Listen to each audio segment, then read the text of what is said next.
meeting tonight, regular schedule for February 1st, 2024, 7:30 p.m. Quick note, you're going to see 4 board members here tonight, which is a little unusual. We have some board members who are not well and some who are away. So what does that mean? That means if there's anything that we have to vote on, we have to vote on and it has to be unanimous. So, but other than that, that's just administrative stuff. I don't expect too much on that topic. First up, we have business items. And what are business items? Business items are things that we've reviewed in the past. Our consultant has reviewed them, or our planning board secretary has developed some minutes. So it's really just administrative items that we're just going to quickly review. So first up on the business items, and again, if you don't have an agenda, if you want one, and you can follow along, it's up on the front table. First up on the agenda is acceptance of drafted minutes from 10/16/2023, 11/2/2023, and 1/4/2024. Those are minutes that we have we've seen those documents and we've reviewed them, and now we need to make a decision: do we accept them or do we not? One at a time. One at a time. I'll make a motion to accept the minutes for 10/16/2023. Motion from Joan. Second? Second from Jane. Joan. Aye. Eileen. Aye. Jim. Aye. I'm throwing everybody off. And Jane. Aye. I'm making you guys guess. You see how I do that? Okay. We have 2 more. I'll make a motion we accept the minutes for 11/2/2023. Okay, we have a motion from Joan. Second? Second from Jane. I'm going to go back to the order. Okay, we're going to go Jane. Aye. Joan. Aye. Eileen. Aye. Jim. Aye. Okay, good. You're just Okay. going to confuse yourself. I know. I was trying to be funny and cute, but it didn't really work out. I'll make a motion we accept the minutes for 1/4/2024. Okay, motion from Joan. I have a second? There's a second from Jane. Eileen. Aye. Joan. Aye. Jane. Aye. And I for me. Okay. So that was painful, but it should not have been, but that threw myself off. All right, next up, Kensico Preserve, Legion of Christ Incorporated, 23rd, 90-day extension request for previously approved 73-lot cluster subdivision plus 2 lots, Kensico Preserve, formerly known as Baker Residential OB1. Okay, so this one has been around for a long time, and they are going through all the different steps that they need to go through to complete what they want to complete. There's not much more to be said than this. And Pat, do you have anything else to add to this? So all this is preserving the previous Baker approval while the Toll Brothers project makes its way through the process. Okay. Any comments or questions from board members on this? Can we make this more than 90 days? You're limited to We- 90 days. Because we'll be doing this again in 90 days. You will. Right. We've tried to do that a couple times on this, but unfortunately, we've not been able to do that. I'll make a motion we grant the 90-day extension. Okay, we have a motion from Joan. I'll second. Second from Eileen. Jane. Aye. Joan. Aye. Eileen. Aye. And I for me. Okay, so there we go. Okay, so next up is called continuing applications. So what is that? That is applications that are still in the maturation phase. They're still being matured and developed. First up on the agenda is proposed, and as a note, nothing here is a public hearing. We're going to hear some of the public, but we'll get into the conversation a little bit. But it's not a formal public hearing.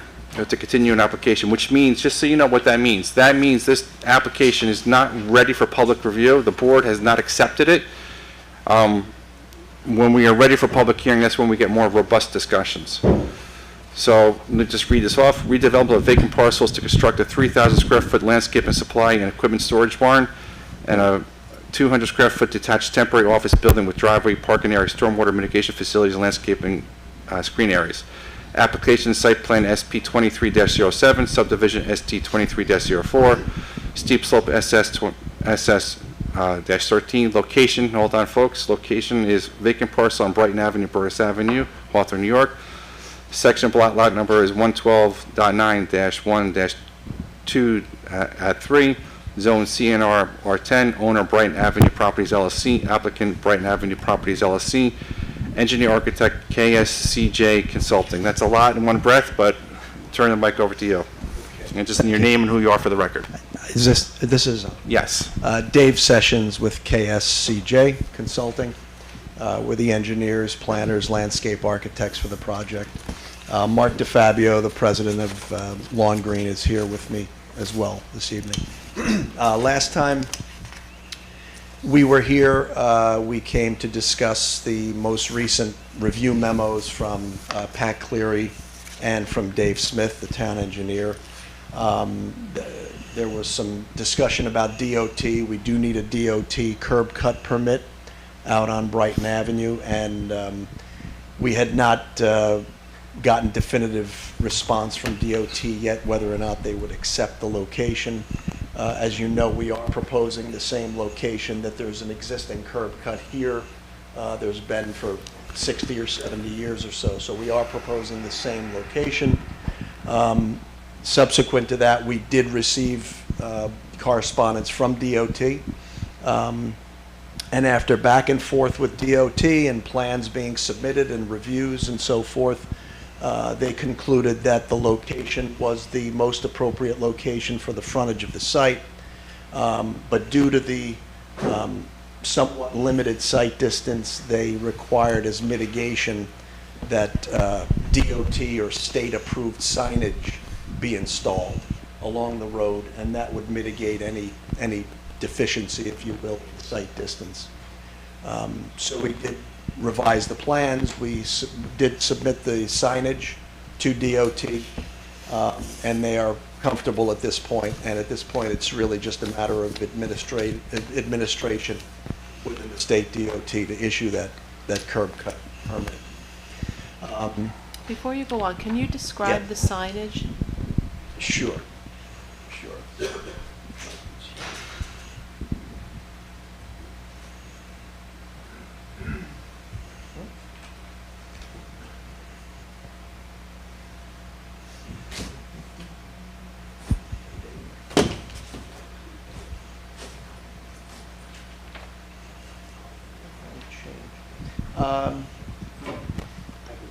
I can take 60 seconds, or I can... No, you can okay. just describe, what do they mean Sure. by signage? Hey, slow down, there's a driveway up ahead, or what, Pretty what much. is it? Oh, okay. Without the word "hey."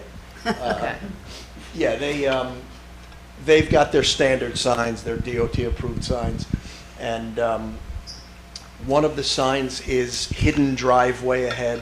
I mean, for lack of a better term, they really don't, they can't make the verbiage in each sign site-specific. So Right. hidden driveway ahead and limited site distance. Okay. Those are two signs.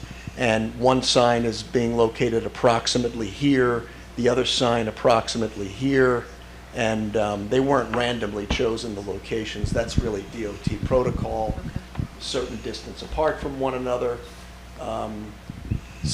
Yeah, that's the standard operating Okay. procedure for DOT. And just the specific language from the DOT, just for the public, is their condition was accept the existing driveway location shown on the plans with the condition that proper signage be put in place that corresponds to the design stop sign distance specified for Route 100 in the New York State Highway Design Manual, quote unquote. So that's what's pivoting you to what you're going to be doing, which is going to be putting up signs where you need to do it. And you're not just going to put them up willy-nilly, you're going to be putting them up based on what the DOT tells you to do. That's correct. Right.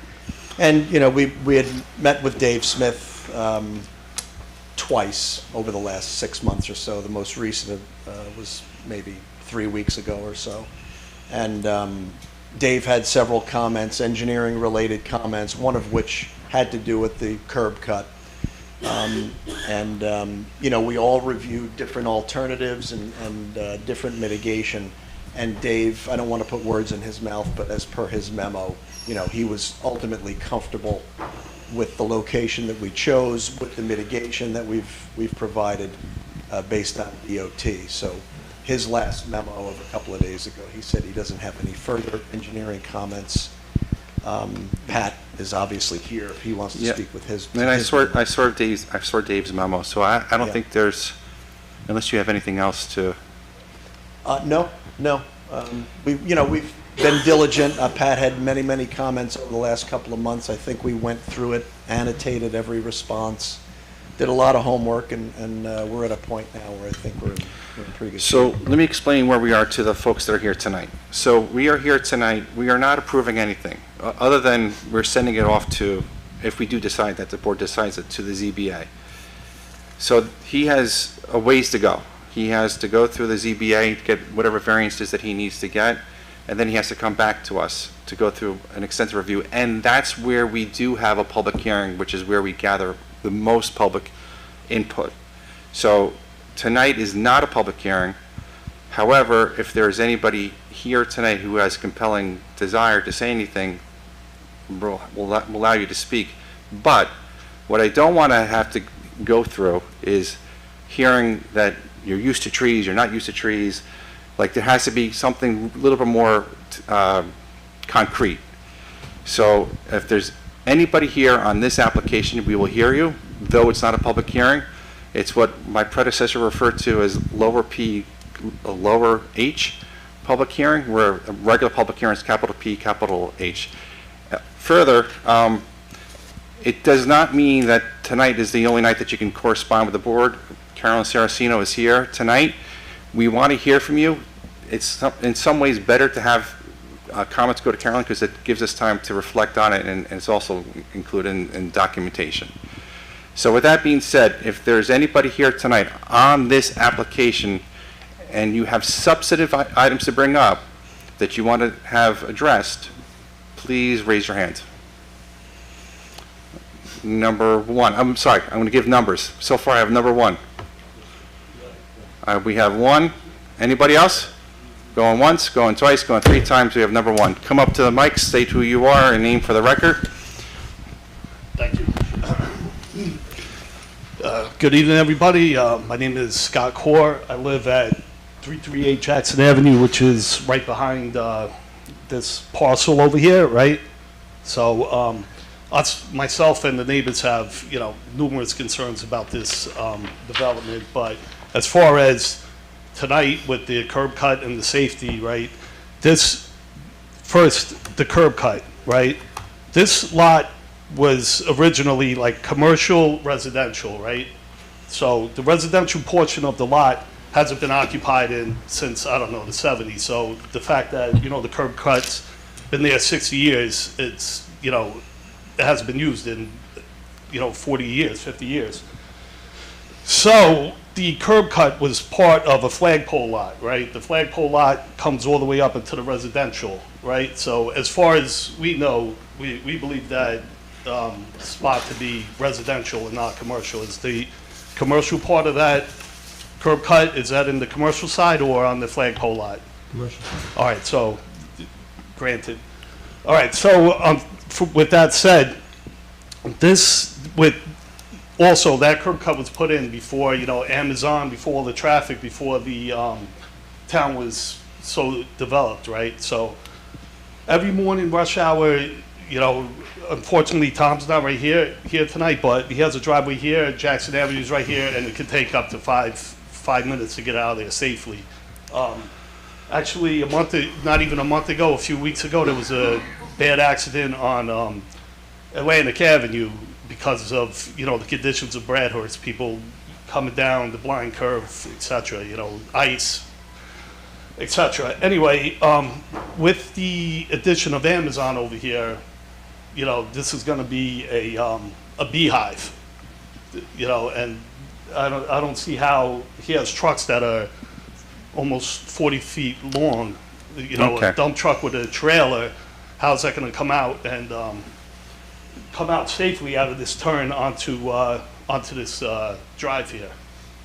So it is a real safety concern for the And neighborhood. I think you were one of the folks that sent it in an email to Carolyn, haven't you? Correct, yes, I You have. did, yeah, because I do Yeah. remember your name. Okay. Yep. So all I can tell you is the curb cut conversation is outside of the bailiwick of this board. Okay, The state DOT is the one who's going to decide if they have a curb cut or not.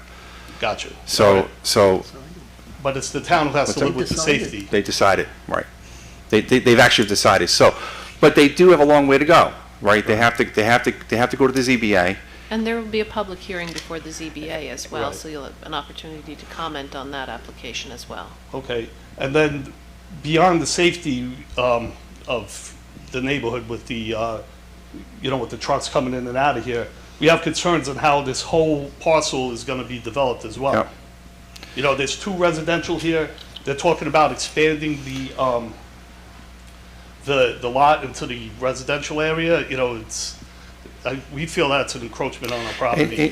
And that's, there's not much we can do with those concerns tonight.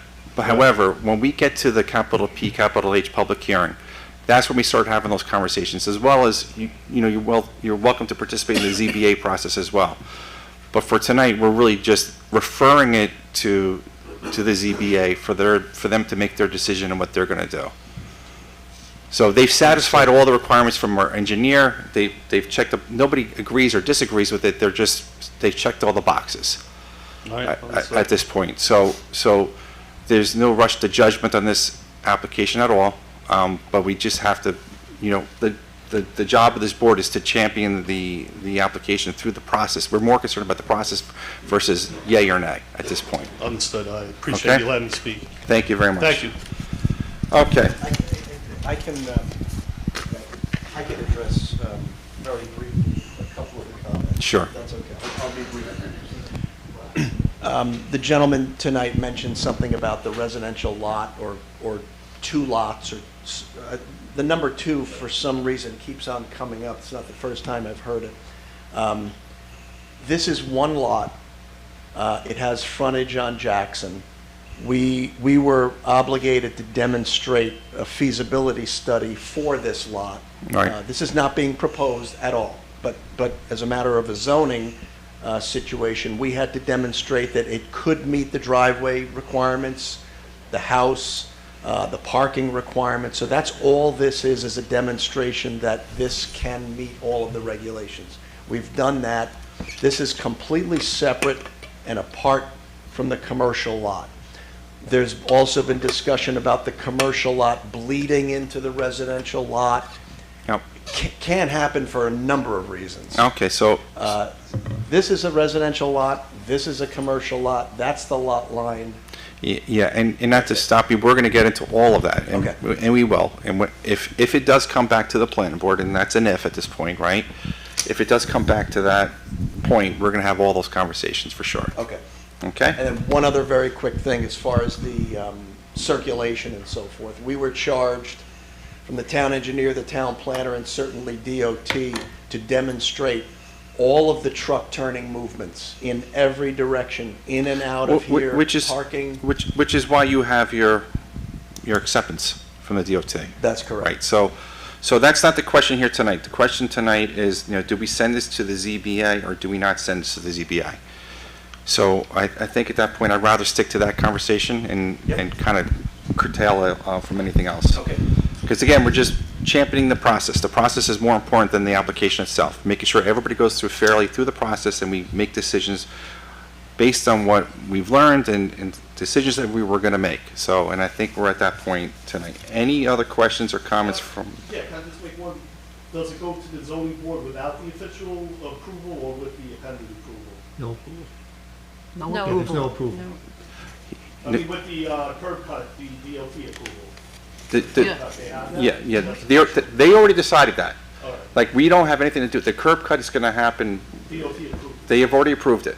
So with that package that goes to the ZBA is the application that they created, plus the curb cut, which is why we asked them to wait back in the fall when they were before us. We said to them, because we wanted to make sure, we did not want to send to the ZBA unless they had everything they needed from the DOT. When they came to us in the fall, they did not. So we made them check that box. They came back to us, checked that box, and now we said, okay, you got that? Now you go talk to the ZBA, and if they decide what they're going to decide, they come back to us, and then we make a decision with the input from the public and what we're going to do. And Mr. Chairman, just a slight clarification, the DOT hasn't approved it yet. They have said they will approve it if they meet all the conditions and requirements of the permit. Good So point. it's just a technicality. So it's a good technique. If he doesn't put up the signs, if he doesn't do all those other things that he needs to do, it invalidates his curb cut. So it's part of the process. Just come to the mic. One more. This might be a silly question. I'm Greg McCaskey, I live at 336 Jackson Avenue. Yep. Has the DOT done their homework based on just your plans, or have they physically gone out and looked at that site? Both. Both. They've been out there. So have they done a traffic control? Are you aware if they've done that? Have they done? A traffic count, surveyed the amount of traffic? I don't know if they've done that or not. So hold on, let's just kind of keep this thing curtailed. So if we come back to the planning board, one of the things we probably need to do, obviously, that's going to be something we're going to do. We're going to say, you know what, that's a very busy spot. We may or may not, depends on what the board wants to do. I'm not the board, I'm one member of the board. But at some point, we probably will have to examine what is going on in that road if the board decided they wanted to do that. So, but the DOT is not going to do that. They're just deciding if the curb is going to be cut or not. And they said, we'll cut the curb if you put these signs up. Right. We have no problem with you cutting the curb, but other than that, nothing else is happening at this point tonight. The only thing that we need to determine tonight, does it go to the ZBA? And they have a number of different variances they need to go through. And the ZBA may say yay, the ZBA may say nay. If they say yay, they come back to us, and then we go through the extensive review, and we have the capital P, capital H public hearing. We may or may not go through the mitigation efforts of requiring a traffic study. We may or may not. It depends on what the entire board thinks. And there's a number of things that need to happen. So this will not be rushed to judgment. But it is more important that this board ushers every application, including this one, through the process. Because he has the right to go through the process, and you have the right to be here. So we have to balance everything, right? So we're hearing the public, and we're listening to the applicant, and then we championing it through, and then it's going to land where it's going to land. And it may land yay, it may land nay. But our job is to be good stewards of the process. Okay? Understood. Thank you for the explanation. Thank you very much. Okay. So, any questions or comments from board members? Can I just ask you to describe the types of variances you're going to the ZBA for? Yeah, we need two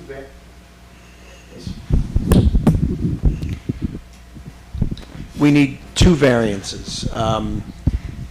Ordinarily, there is not a requirement of a front yard setback in this district unless you're proposing parking anywhere along the front yard.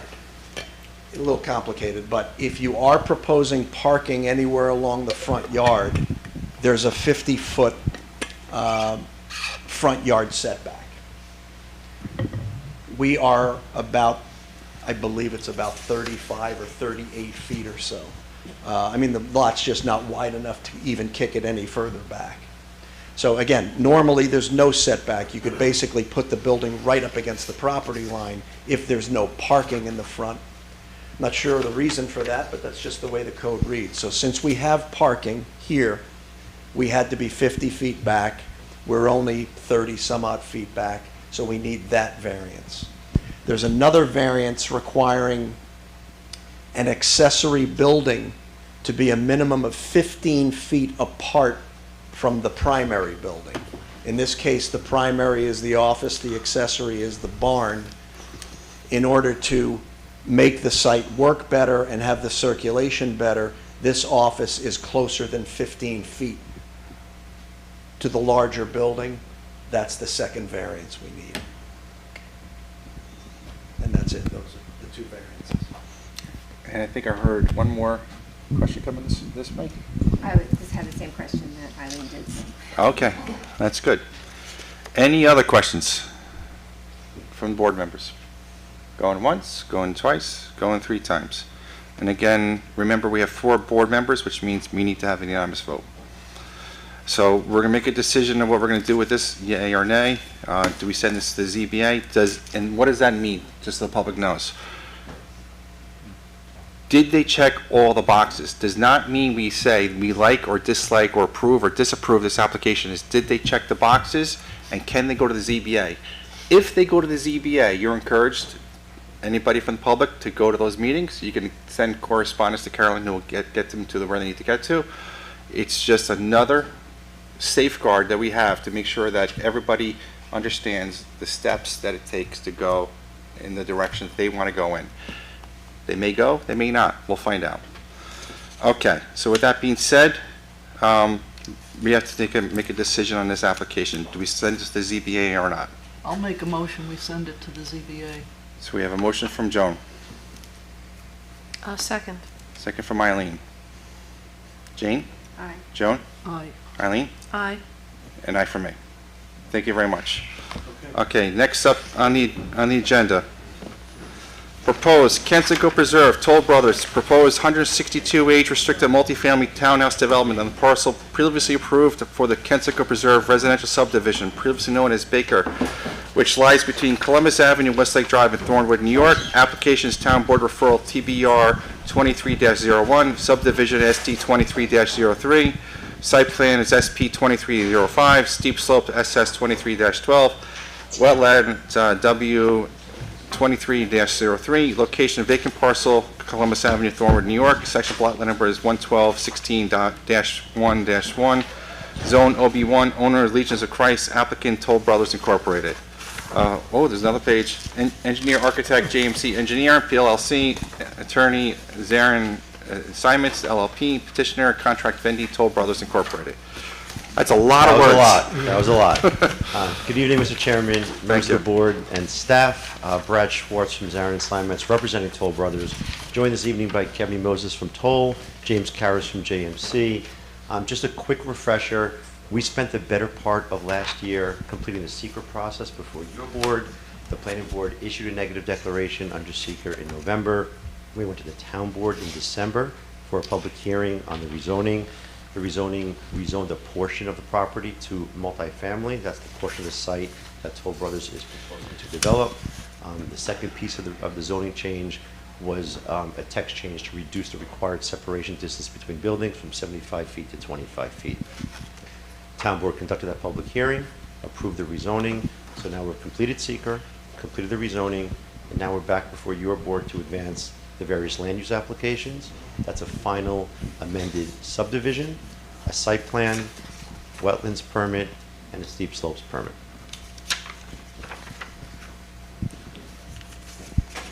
I know everyone's familiar with the project. Just to hit some of the highlights, this is a 162 age-restricted project, all 3-bedroom townhomes, so it's all 55 and over. We spent a lot of time during the SEQR process talking about the environmental benefits of this project as compared to the previously studied and approved Baker project for the same site. Because of the 55 and over restriction, no school children whatsoever, and that would be recorded, declarations to enforce that restriction. Some of the amenities for the 55 and over folks would be a swimming pool, tennis courts, pickleball courts, and bocce courts. And the significant fiscal benefit as a result of this project. On an annual basis, there will be a net tax surplus of approximately $2.3 million to the town and school combined. Next slide, Kevin.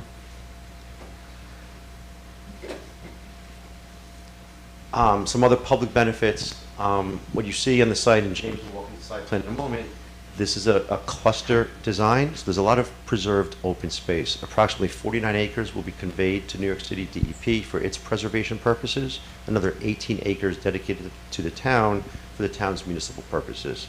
And there will be conservation easements as well recorded against the open areas on the property. So the cluster design concentrates the development in 2 areas with a lot of open space on this large parcel. The conservation easement in particular is about 57 acres. The internal roadway network, all private roads, no additional burden on the town to maintain those roads. So that's kind of a high-level overview. Kevin will briefly describe the housing product, and then James will walk through the site plan. Thank you.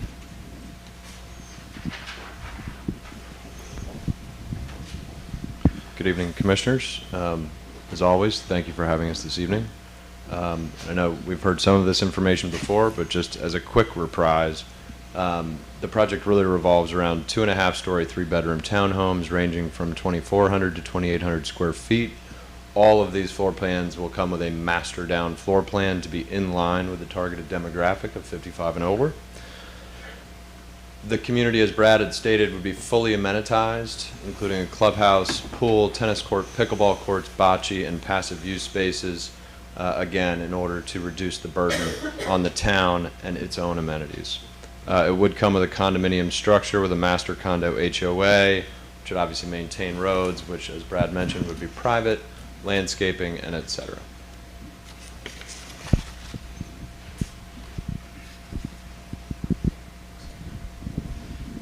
Good evening, members of the board. James Karras with JMC.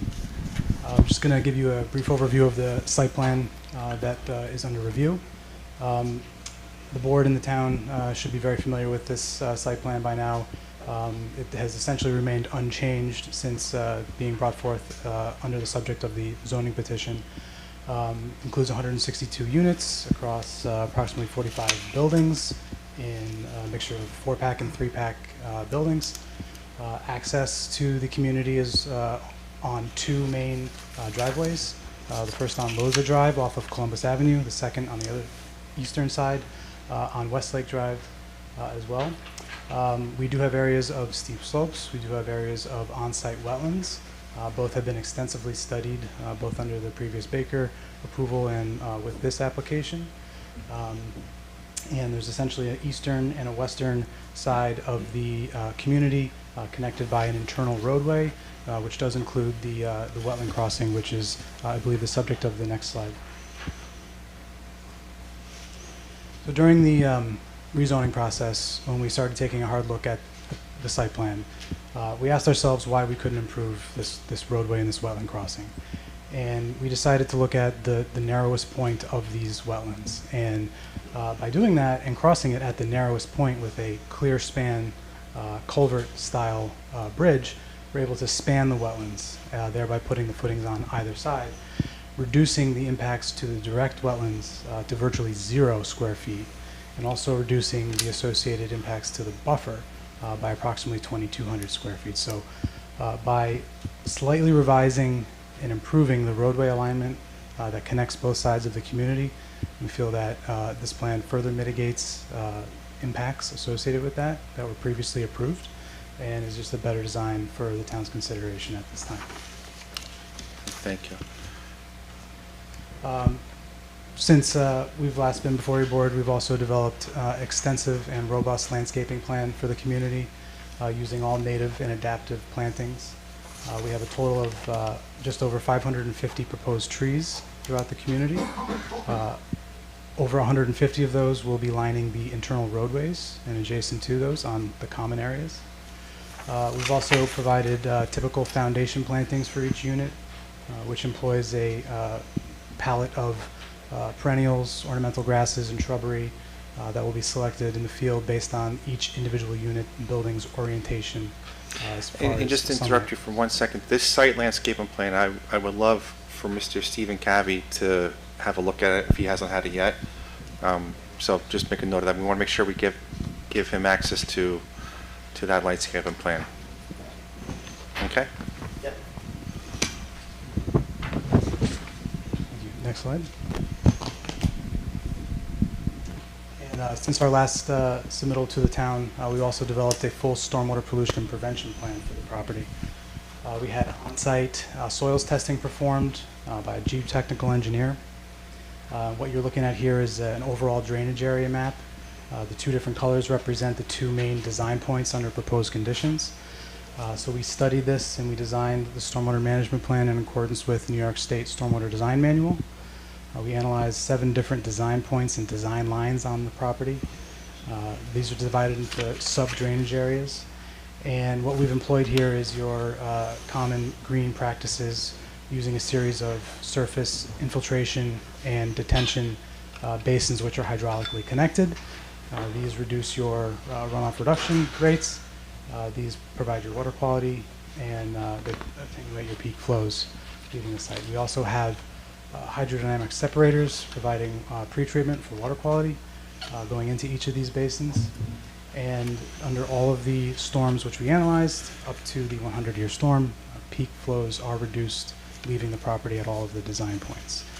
And finally, these stormwater management practices will be owned and maintained by the HOA. Okay.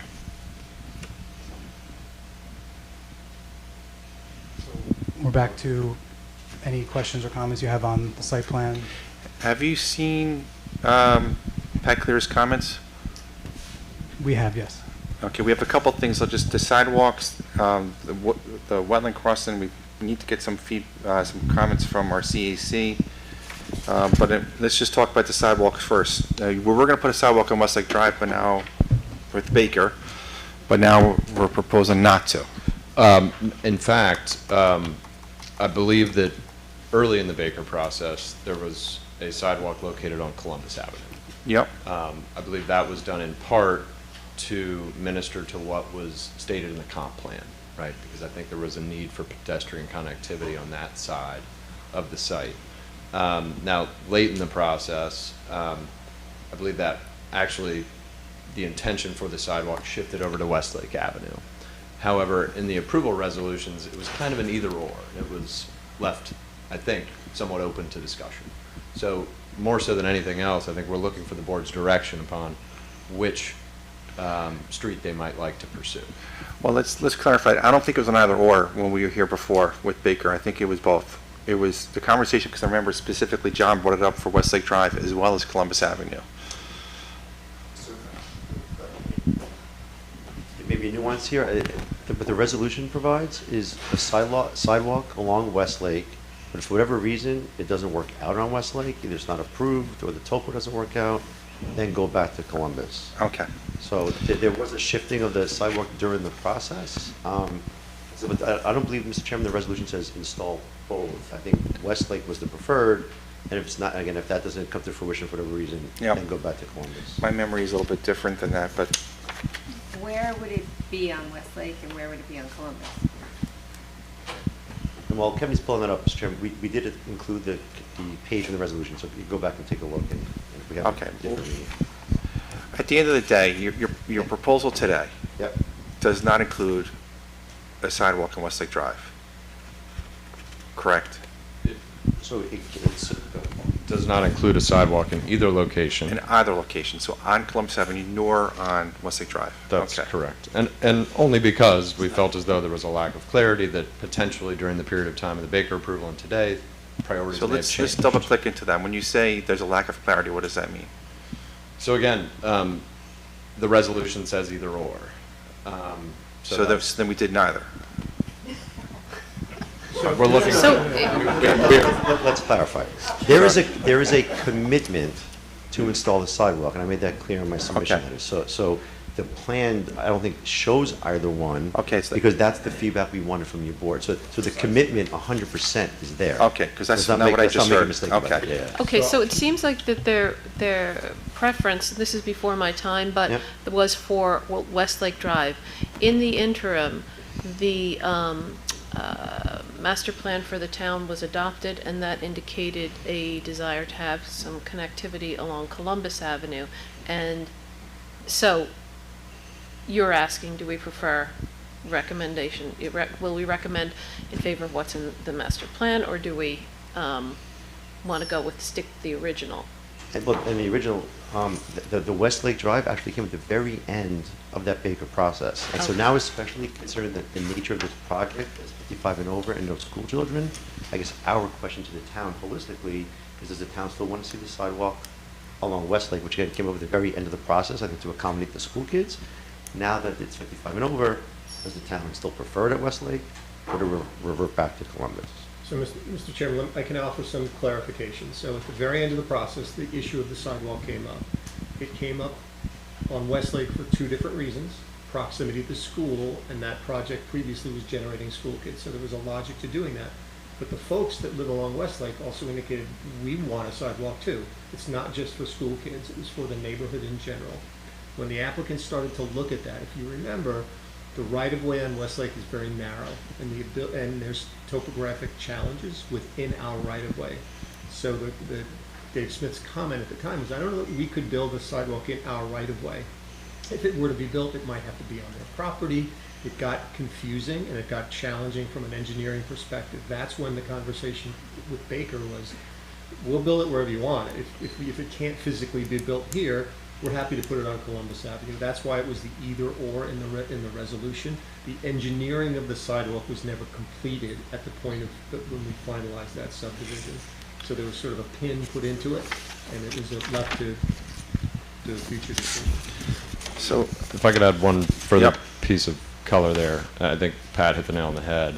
And not to speak for David Smith, but it would be good to get his input on this as well, because I think that in his mind, if there were to be a sidewalk on Westlake, he actually thought it might want to be on the east side of Westlake Drive, not along the perimeter of our site. okay. Which further somewhat So complicates the matter. I think what we can say is it's an open question that we don't have an answer for, right? So I think, you know, you're here because you're trying to get this application moving forward, but we have a open question for this right now. So I would imagine if we were to bring this to a public hearing at some point, we would want that question answered one way or the other, right? So I think if we further that conversation with David, I think we can probably get some more clarity and see if we can figure out which way we're going with this. But it is an open question. Certainly, and just to throw another kind of option out there, and that is that if pedestrian connectivity is deserving of more study, that may take more time, obviously Toll would be open to contributing the monetary value of a sidewalk to the town in an escrow account that could fund a future improvement, Right. should there not be time to come to a conclusion. And I would think, you know, 55-plus community would still leverage or use that sidewalk if they were out for a nightly walk, walking around the neighborhood, doing their thing. You know, people 55-plus do that, so, you know, including me myself. So let's get that one answered. I'm not going to belabor that point because it doesn't, we don't need to. Then the other item that came up was the alternative wetland crossing. And I see Pat Cleary's comments, which Stephen Cabot will hear you in a moment or two. I do think it would be valuable to hear some input from the CAC, so we'll hear that in a little bit. But, you know, it looks on the surface like a good item, but I think we do need to get some input from our CAC because they are a valuable arm of the planning board to see if what we think is a good idea or not a good idea. So with that being said, any other comments from you guys? No, I mean, we totally expected and anticipated Mr. Cavi to weigh in on the wetland crossing, No. as well as the landscaping. So Yeah, the so- landscape is pivotal because, as I said before, I want to make sure that the CAC, not Stephen Cavey, because Stephen Cavey is one member of the CAC, I want to make sure the CAC gets that site planting plan, whatever you call Yeah. it, because he needs to take a look at that and double click into that as well. So any other questions or comments from board members? If not, we're going to pivot to Mr. Stephen Cavey of the CAC.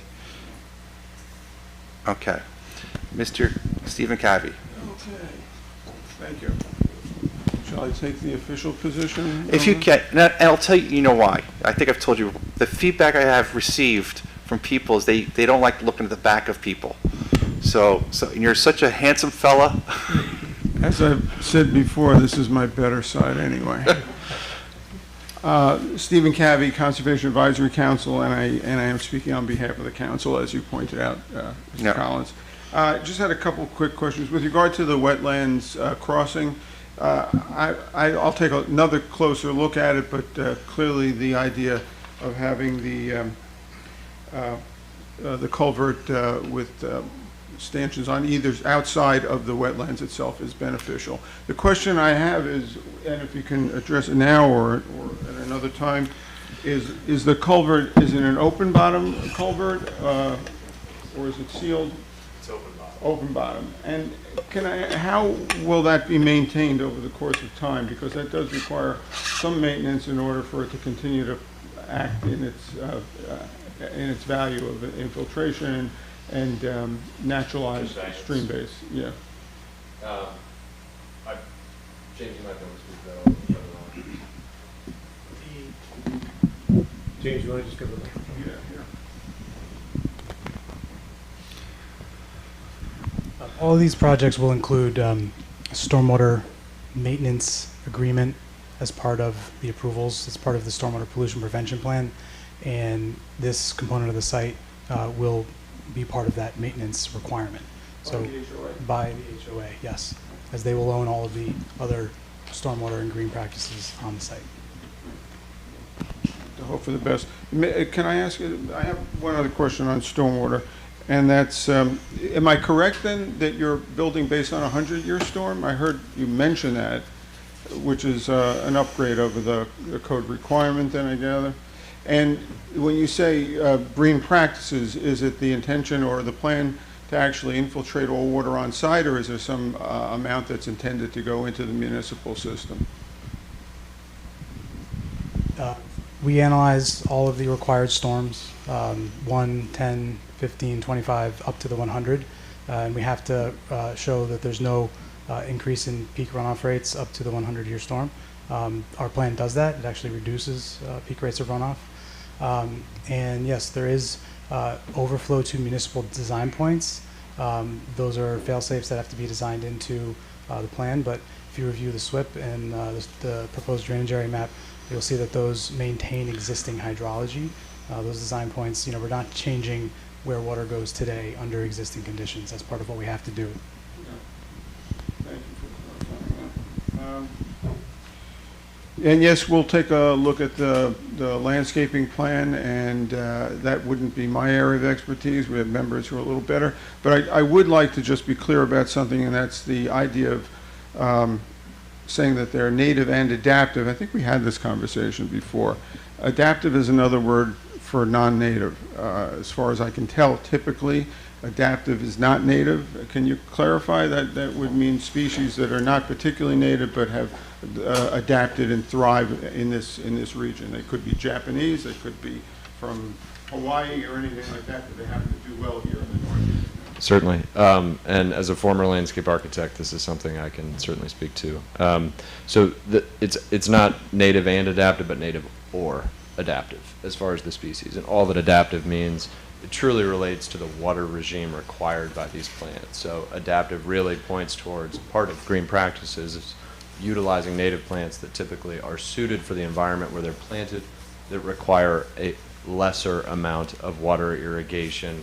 After year 1, year 2, they naturalize, don't need any irrigation whatsoever at all. So the term adaptive is really related to their water requirements more than anything. So they're native to this region? Is that what you're saying? The native plants are native to this region. The adaptive plants could be either native to this region, other regions in this country, potentially some ornamental species, but those ornamental species are ones that do not require or put an overburden on irrigation or water use. Well, the other consideration we have is the degree to which they provide some habitat value. So that's something we'd really seek to see in the ultimate landscape. Absolutely. Thank you. Well, the only other question I really have, Mr. Chairman, is I wonder if the applicant could just review how they got a lot count of 162. It still always remains a puzzle to me how we got from the original application, which just historically there was the CAC and some other community members had a challenge to how the zoning was used to calculate the original lot count. There was some dispute and some ambiguity to the code that brought the final numbers through.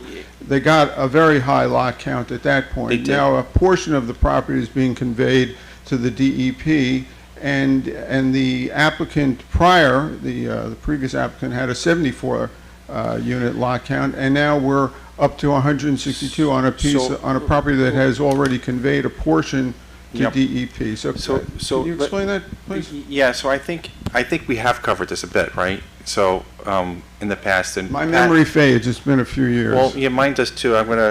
Pat, your memory doesn't fade as much as mine. Like, I think we've covered that quite a bit. We have, and the property has not yet been conveyed to the DEP. It's still part of the single parcel, so that hasn't occurred yet. But the lot count is based on, it's a fully zoning compliant lot count based on the size of the property essentially. So Brad, maybe you can walk through the mechanics of that? Sure. And just also keep in mind, it's a completely different type of housing product now. So under Baker, it was single-family residential lots. This is a townhome development. These are smaller units, and so again, the area of disturbance is actually less under Baker. So it's a Yep. different housing product, it's a different project. And a different zone on the property now, so that's the difference too, between the OB zone that was there previously, now it's a multi-family. Now it's a multifamily. That's the changing, that's not the change that just occurred? It was. That is the change. That's the town board decision that was made a few months ago. Got it, okay. So that increased the lot count by a significant number? The unit count, right. Unit, right, it's not an apples to apples I'm- because it's, yes, no, I I'll stop. All right, so can you just talk to me about numbers, and I'll be done, I just. Well, I do want to do one thing, just try to avoid, what I'm doing my predecessor, That's Mike. why I actually Yeah. initially directed this to Yep. you, Mr. Chairman. So- I guess, look, I can have a private It's a conversation. it's a fair question. I just wanna make sure we- The numbers were always Yep. curiosity to me. Somebody asked me the other day how it got to this number, and I really couldn't give them an answer, because there is the ultimate conveyance of the DEP property, portion to DEP, and yet the lot count still. Yep. The unit count has increased significantly. It's as a fair- result of the rezoning, and I'm not clear what. It's a fair question, but I think there's time to dig into that a little bit more. What I am interested in from you, Stephen, is, and there's a comment in Pat's comments, and I'm from the CAC perspective, not the Stephen Cavey perspective. The question that Pat had in here, and thank you for coming up, the question was, the board should also determine if review by the wetland consultant is required. From your perspective from the CAC as an advisory capacity, what is your input on that? Well, frankly, we don't have the professional background to be able to make those kinds of determinations. I think it's always wise to have a professional consultation from a wetlands specialist. That's typically the process that we've always had throughout all applications where there's a wetlands permit required, particularly where there might be some significant Right. environmental impacts. That would be our It recommendation. adds a little more substance to the conversation when we get the comment from yourself or the Yeah, CAC. what we So, thank typically you. do, Mr. Chairman, Yep. is the consultant comes to review. Often we join them on a site visit, so we're able to give them local knowledge and and some conditions and considerations that the CAC is concerned Yep. about. And then we review with the wetlands consultant what their the findings are. Yep. And then we offer our own comments as a result of our site visit and from the comments from the wetlands consultant. Thank you, Stephen. Thank you. Mr. Caddy. Okay, so let me just summarize where we are. So this applicant is not in a public hearing. He's in a lower P, lower H discussion. We're preparing this for a public hearing. He does, in my opinion, as one board member, you have a little bit more to go to talk about the sidewalk.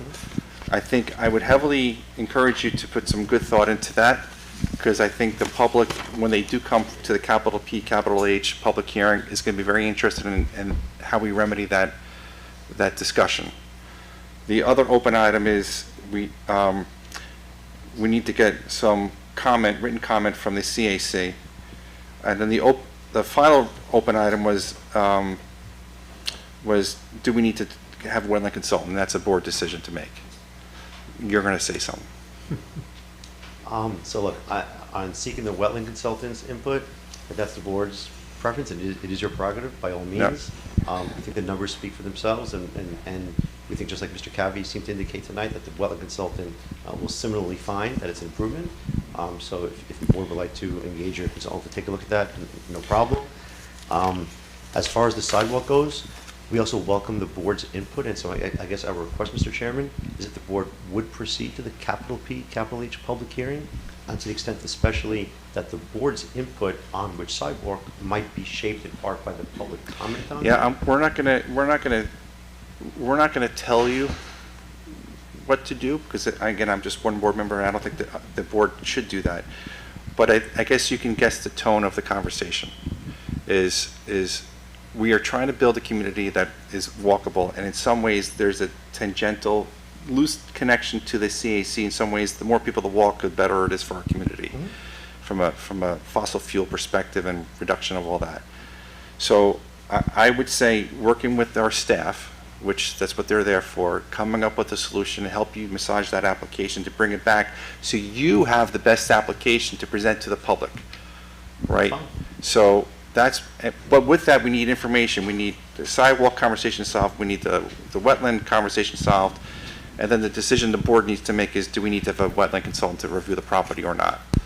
So, and that's where we are. With regard to the sidewalk, with whom should they be having the conversation? David. So the Okay. primary issue, Eileen, really is if they build a sidewalk in our right-of-way that's steeply sloping sidewalk, that's challenging, it's our maintenance obligation. So Dave may not want the sidewalk, because it's a problem for us. So there's a conversation to be had. So, and that's fine, because then we take that back to the public and we have the question answered, right? So, because right now, none of us have the question answered, we just know that there was a sidewalk, but now there's not, and, And I just want to, right. why that's a complicated discussion. Ordinarily, if this was the toll portion of the property, we just move the property line a little bit, put the sidewalk up, that's DEP, that's the land that's being dedicated to the DEP. So that complicates that. Can you use their land? DEP probably wouldn't want us to use their land for a sidewalk. So it's a little complicated. But if it switches over to the east side of Different story. Westlake, then you've got to talk to all those neighbors who lose part of their landscaping or their plantings. If But- there's if there's not enough room, and there's really not a lot of right of way on the other side, so. And it's a- also on Columbus Avenue, it's just an island of sidewalk. There isn't anything. Who's walking on there? Where are Right. they going? It's not So, connected to anything yet. Yeah. Okay, so we have some open questions that need to be answered, and this is not a public hearing, and I'd rather not get too far into much more until we get some of those questions answered. The only thing I do want to talk to the board about is your thoughts on a wetland consultant.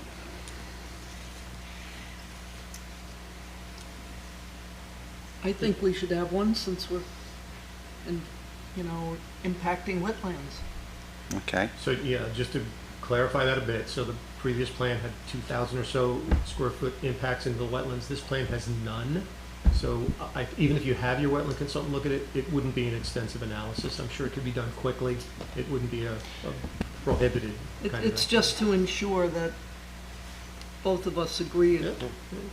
on this. so is that a motion? Sure. Okay, so we have a motion from Joan, I'll second second from Jane. Jane, it. Aye. Joan, Aye. Eileen, Aye. and an aye for me. Okay. So in that We'll conversation. reach out to him tomorrow. Okay, Yeah, that'd thank be you. good. I appreciate if you could expedite that. Thank you very much. The numbers really, I think it should be a quick review. Okay, and we are going to, because we have a number of items on the application, and this is not a public hearing tonight, so we're going to pivot to the next item on the agenda. Thank you, Mr. Chairman.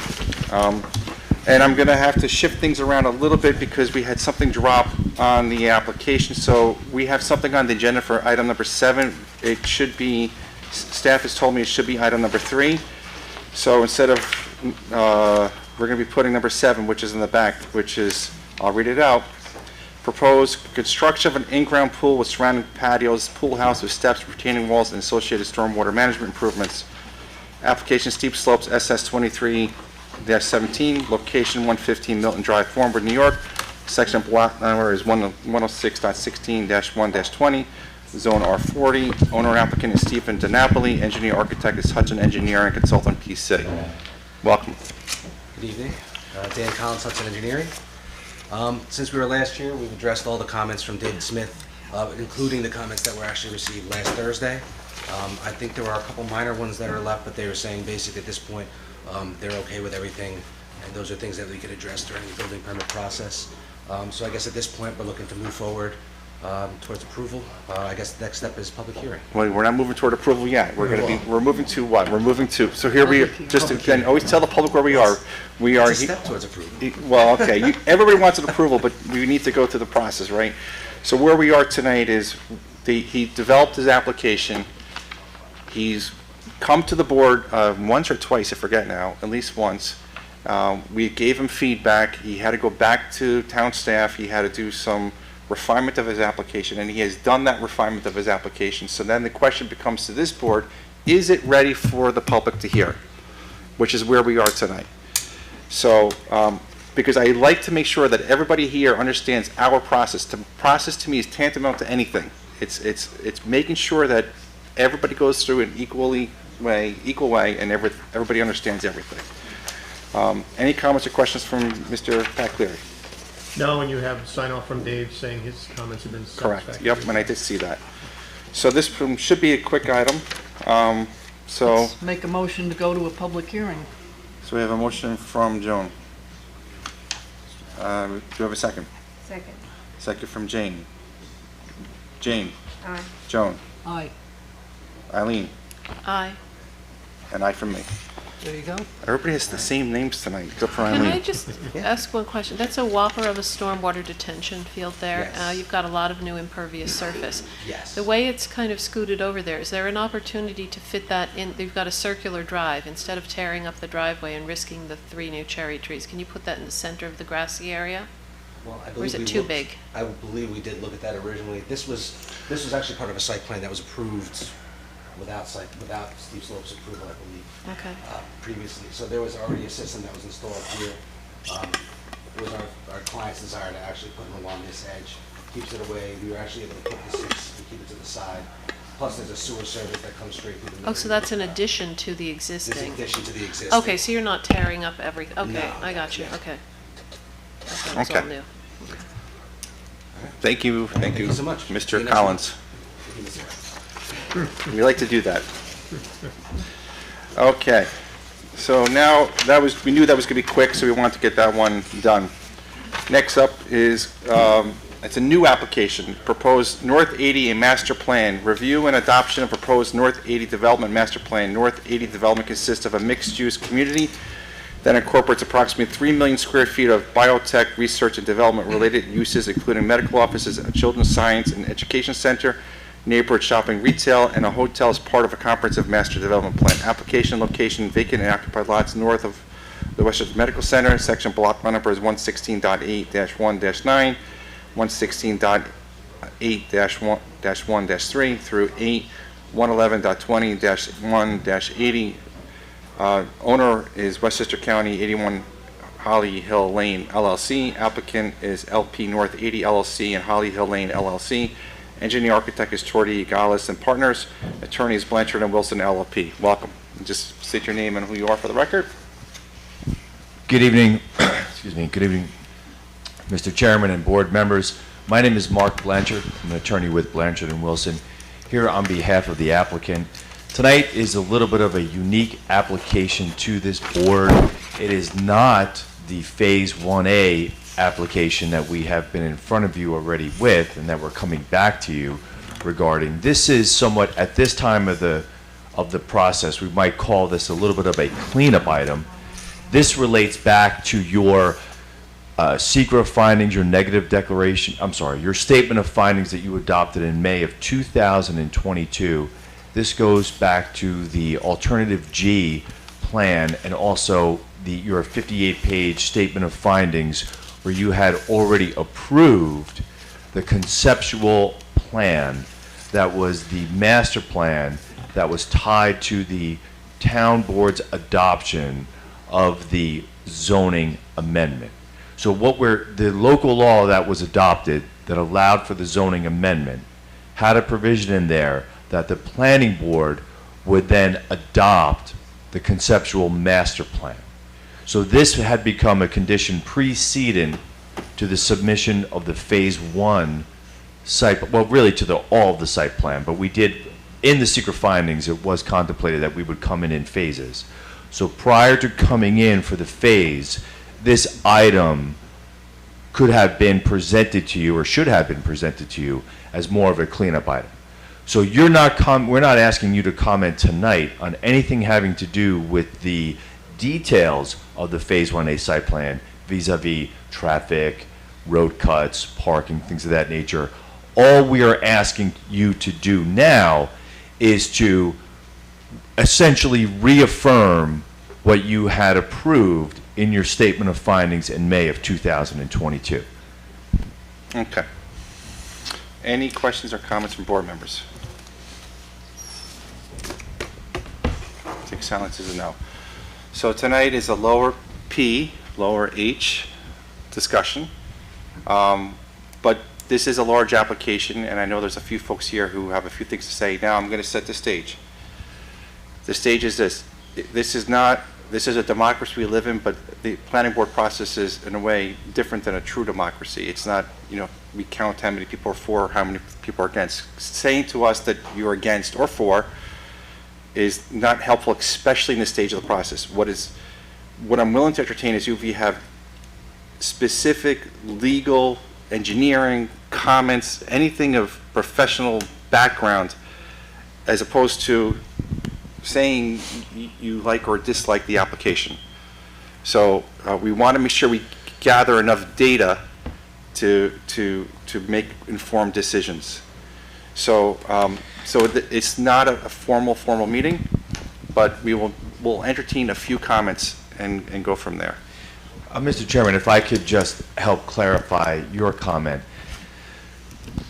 What's in front of you this evening? There aren't really any comments that would come from the public this evening that could change what was adopted in May of 2022. What we would see, where the public's comments remains of value, is commenting on the Phase 1A site plan submission that we are currently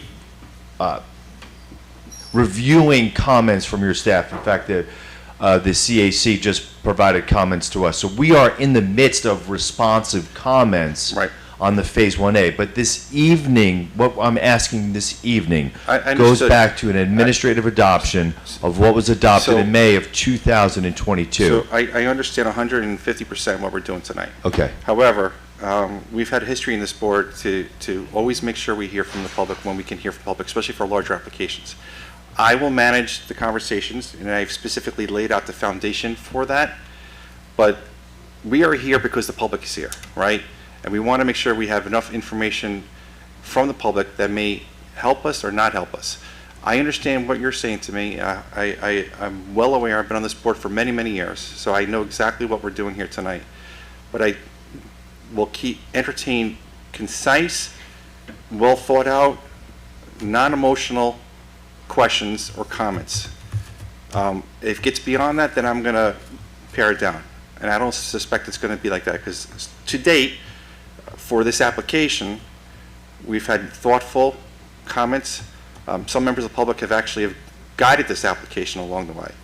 So we are going to go through that effort really quickly. It's not going to be hours long. We will be at that point in the future to the public.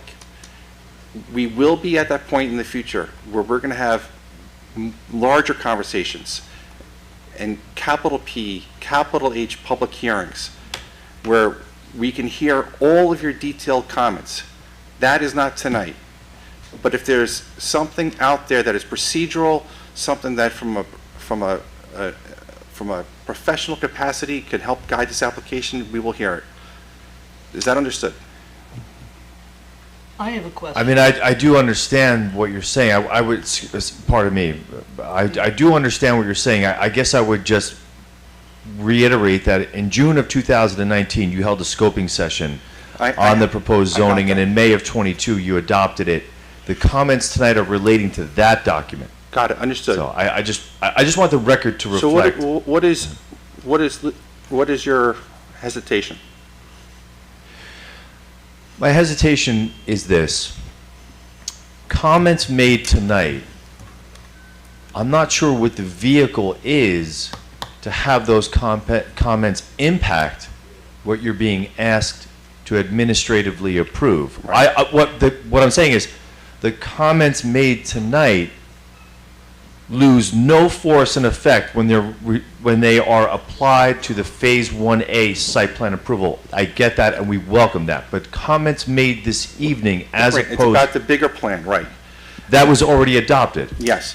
So we just spent how many minutes talking this tonight? I think we would have went through these comments, we would have been done at this point. So I think I'd rather, and this is what we're going to do, is we're just going to quickly hear a few comments, and then we're going to make a decision what we're going to do. You're the chairman. Okay, I'm a little confused. Are you asking us to reaffirm tonight the approval of the application we've already done, the overall general application? Correct. That's That's what's happening this evening. That does not impact any of the approval that remains regarding the specific site plan application that has been made. But what is the point of doing that if we've already done it? Well, I would ask the same question. It's the law let me help you with requires it. that. So applicant in this development proposed new zoning. It's called the OB Master Plan Zone. In that unique special language for this particular zone, there's a reference that you shall approve an integrated master plan. You then went through the seeker process and you selected an alternative that mitigated all the impacts. That was the plan that you quote unquote approved but through the seeker process. There should have been a second vote because of that unique sentence in that new zone that said, and you also approved the integrated master plan. That was never done. So this is really, to your This language. is an administrative task. It's an we're administrative here. step reaffirming the decision you made many, many months ago. Right, risky with 4 board members. Well, risky in the extent that if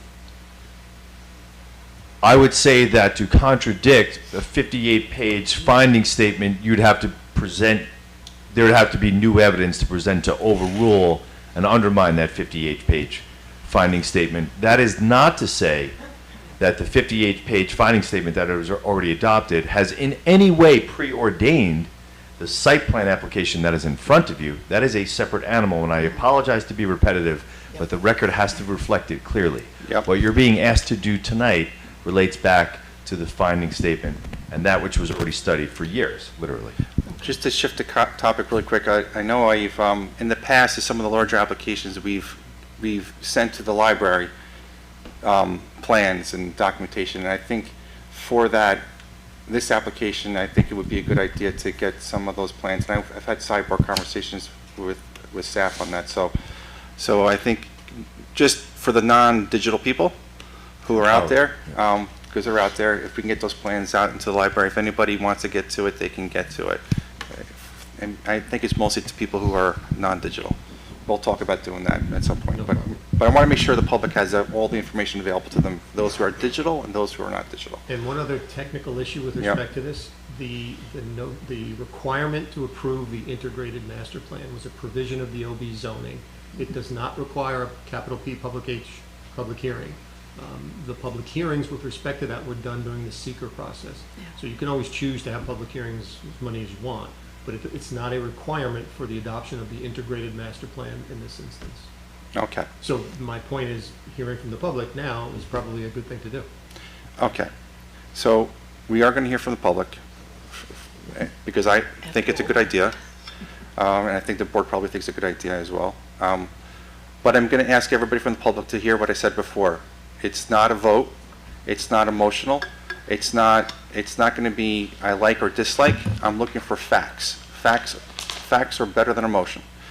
So if you have facts that you'd like to present to the board that are specific to the master plan approval that is before us tonight, bring them to us, and we'll hear them as well. And thank you very much. Any raise of hand for the people who need to speak? And we have number 1, and going once, going twice, going 3 times. Be short.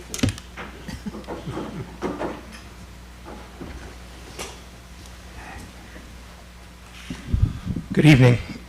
Dominic Vita, Hawthorne, Pythian Avenue. I think we're all well acquainted. Procedural questions. Back in October, I asked the question, where is the development plan? I re-asked it again. Where was it? I put in a FOIL request. The response was none was approved. We're now here with this clarification, which is procedural and cleanup, but, big but. You mentioned, Chairman Collins, process is tantamount to everything. You spent a great deal of time explaining process to prior applicants, but not to this one. Process is more important than the application itself. Your quotes tonight. Sorry, I have to quote you, to you. What exactly is the process? These could be rhetorical questions. You don't have to answer them ad hoc, but what exactly is the process? In past applications, the seeker and the FEIS did not determine an approved final master development plan. That came after. In all of what we've seen to date in the FEIS, including those pages that were cited by the applicant as indicative of here's the master plan that you approved, a case of the tail wagging the dog, sorry to be emotional, you did not approve a master development plan. You gave an okay on a finding statement that had a bunch of mitigation measures in it. The finding statement, as we know, the seeker is the state regulations that are being applied to, that we make sure as a planning board are being applied and complied with. You okayed an FEIS which had 7 alternatives to it. 7 alternatives. The DEIS had 6 alternatives. What exactly is the master plan? That's my question tonight. My question before is, where is the development plan? My question tonight is, what is the development plan? Mr. Blanchard would have us believe, based on his submission, that the integrated master plan was studied and ultimately approved as part of the finding statement.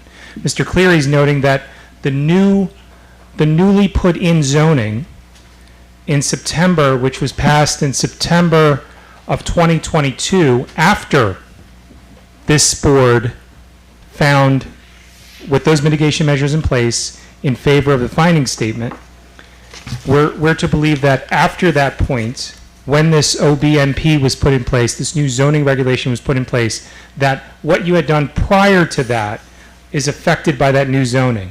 Doesn't make sense. Also doesn't make sense that in the FEIS and also the county commissioner's letter, Norma Drummond, now retired, in her letter she states, and the FEIS makes clear, and the DEIS makes clear, that the process to be followed, and I can show you the supporting paperwork in the FEIS 1.5 and 1.6, table 1.9, the process to be followed, again, process, is the zoning, then a master development plan, following the FEIS and the seeker, the finding statement being accepted. The finding statement was accepted prior to the new zoning being put in place. So again, my question is, what is the development plan? Are we to believe that the FEIS Alternative G, combined with the mitigation measures and the findings in the finding statement, are altogether the master development plan, such that in 10 years from now, when we're looking back at this, we say, here are the components that make up the master development plan. What is the master development plan? We're to believe that based on Cleary Consulting's, Mr. Cleary's comments in reply, that ostensibly, when you approved that finding statement, you approved the master plan. I will call back to, you asked Chairman Collins for some legal stuff, so I'll call back to the Con Ed ruling, which I brought with me. In that case, the seeker determination did not create any kind of binding effect on the planning board to accept that petitioner's application. I have the dictum in front of me and I could provide it to you if you like it.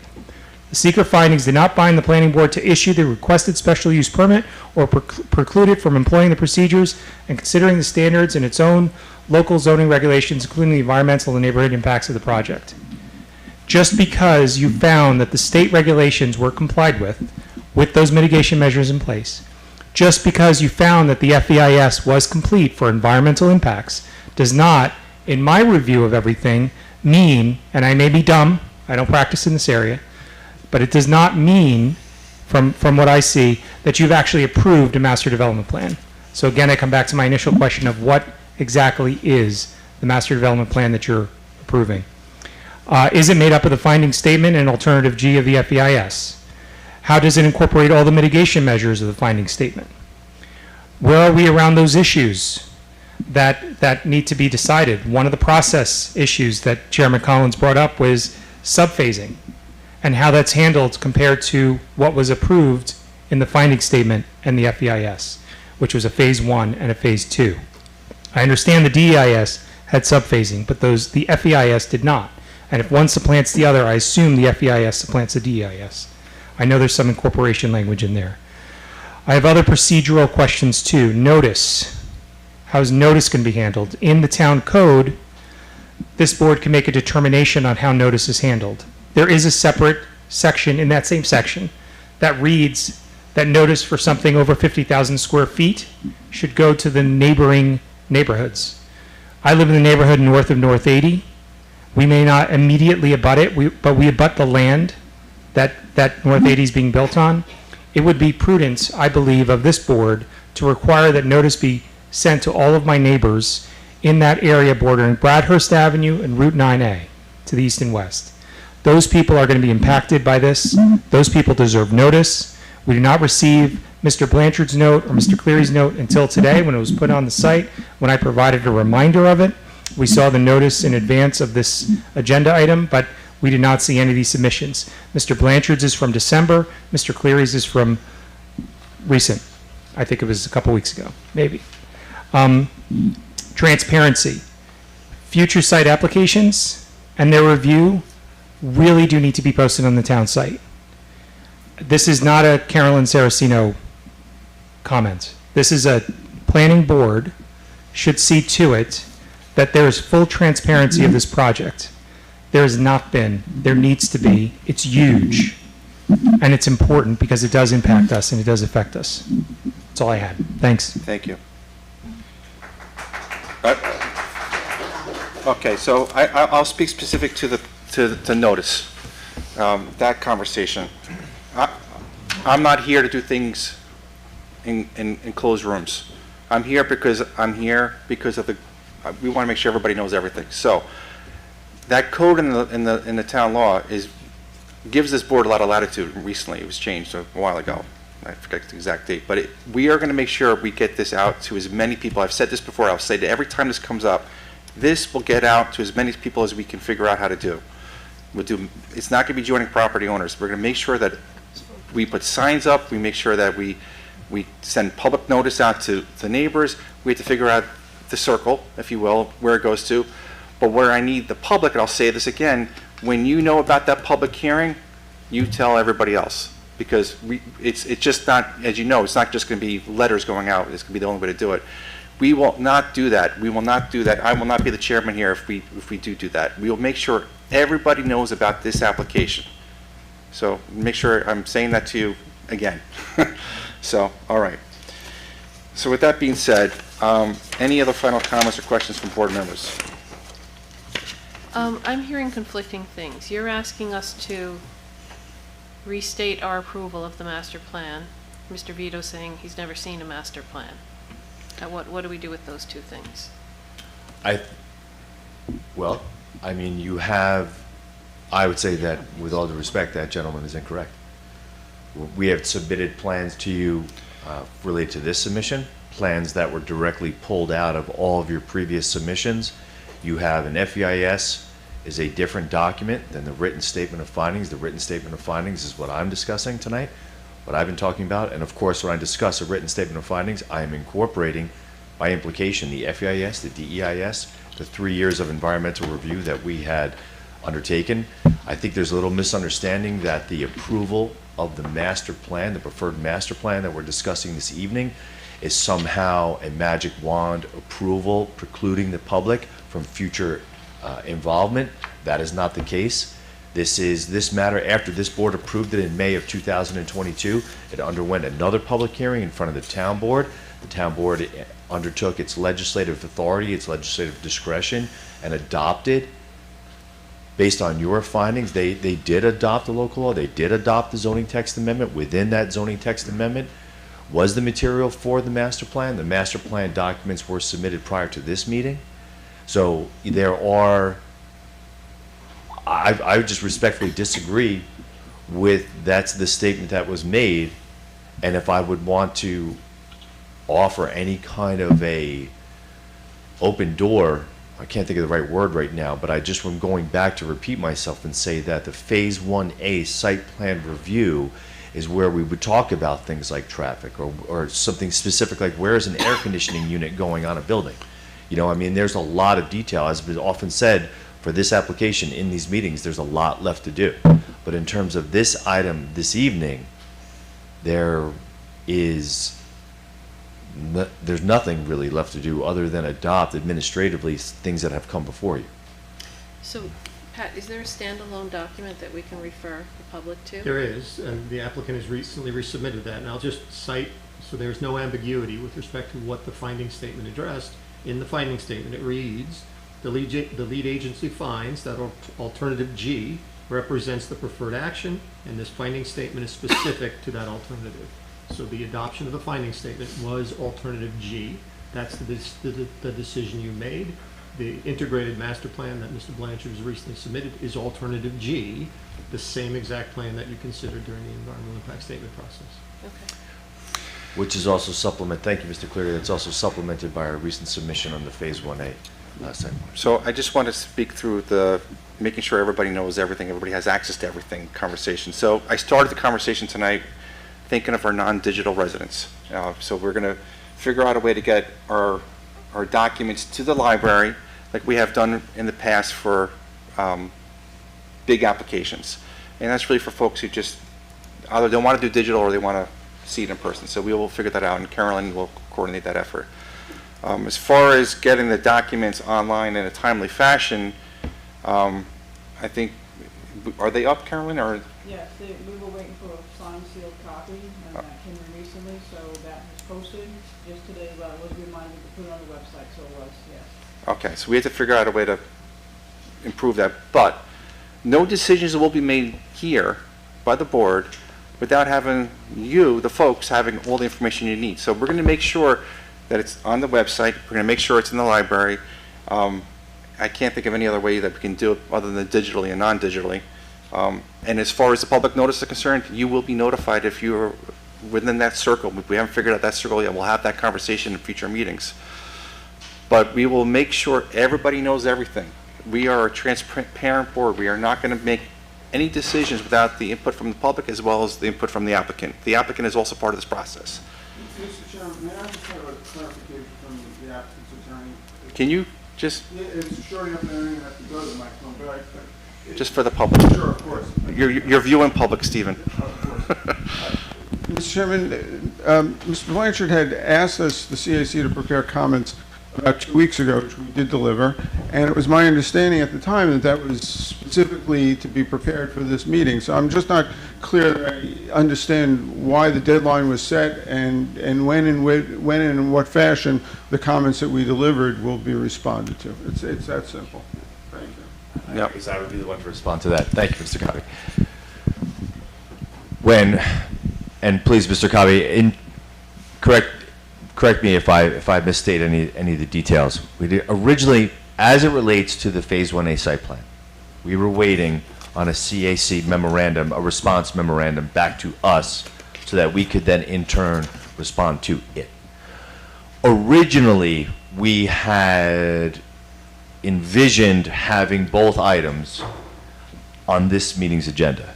That didn't work out. The original deadline that I had quoted to Mr. Cave was a little optimistic, I suppose, Well, thinking that we would get comments. You couldn't do both in the same night anyway, because you have to. Well, that's true. Well, no, that is true, because we can't talk about Phase 1A unless we talk about the master site plan anyway. So you can't do two applications on the same night.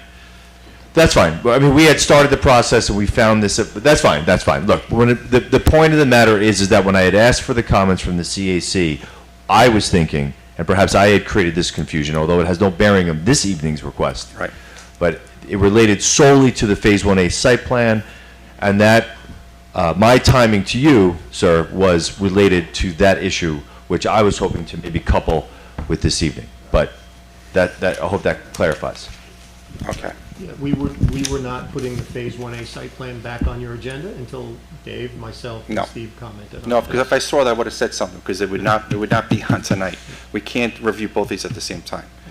So, Well, that's the source of the confusion. okay, so here's where we are. We have this master plan development item.